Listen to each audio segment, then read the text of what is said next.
Hey everybody, it's been a while now, so I feel comfortable to talk about this with my experience with Minnesota School of Barbering and why I have not been back since the last time I've been back.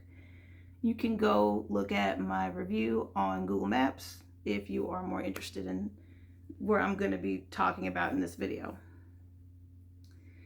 So I stopped going to Minnesota School of Barbering because there was a weird energy, maybe a weird refusal around refusing to wear a mask while doing my hair. And the new owner, LV, Dr. Patty, has since retired. Good for her. So I came in the previous time and there was some apprehension towards wearing a mask, but the barber still put on a mask. And I submitted a comment online directly to the barbering school about like the barber's attitude towards wearing a mask. And then the next time I came in, LV pulled me to the side and said that he can't make anybody wear a mask. And LV was trying to be as, amicable about this as possible in mood and in tone. But the message was basically because COVID precautions have been lifted, it kind of it came off as everybody was just refusing to wear a mask just by default, which was weird. And I even asked LV, what about just asking people if they want to wear a mask and like letting people who are okay with wearing a mask work with the clients who want their barbers to be masked.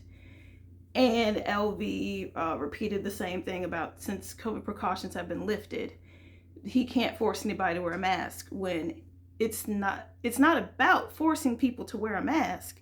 It's about people choosing still to wear a mask. And then what really got me was that he said some people have asthma. And I was like, as a person with childhood asthma, I didn't say this to LV because I was too taken aback that this excuse was being used towards me. I've heard it, you hear about it, but you don't think it'll happen to you. It was one of those moments. I was very taken aback. As somebody with childhood asthma, COVID can make your asthma worse.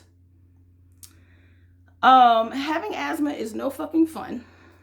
Some people never grow out of it. The lung damage that I have from asthma is permanent. Even though I no longer have asthma, I do still have capacity damage. And I've had COVID, which has also damaged my capacity. So that just really fucked me up. And I'm making this video because it's just so weird, and I want people to watch this video.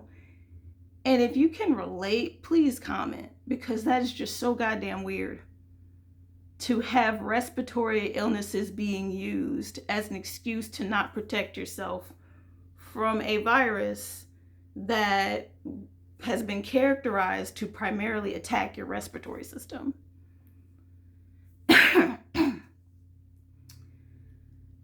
So I did enjoy my time going to Minnesota School of Barbering, and it really tore me up because at that point, I had been going there for almost 8 years. That is the barber that I started going to when I moved here. And it just ended with that. And I recently just passed my 9-year mark of living in Minnesota. So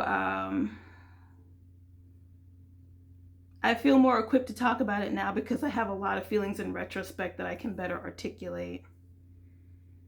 But yeah, it was heartbreaking.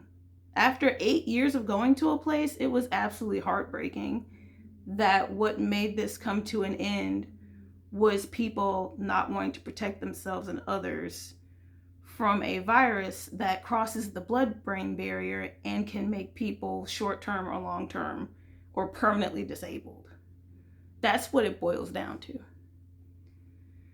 I still haven't found a new consistent barber right now. My friends do my hair, or I go to specialty events at community places, and my friends wear a mask. The barbers at the event will wear a mask if requested.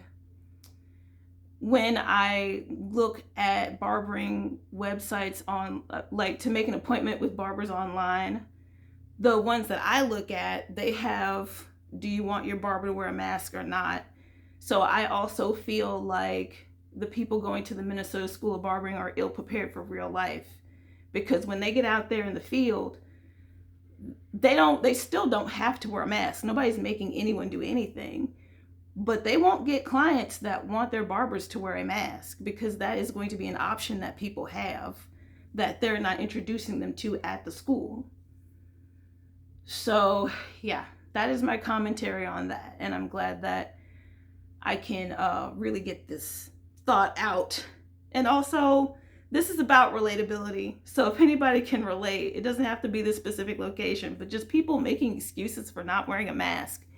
It's like, what's the saying? If you ever wondered what you were doing during any period in history, you're doing it right now. If you are wondering what you would be doing the AIDS HIV crisis, you're doing it now.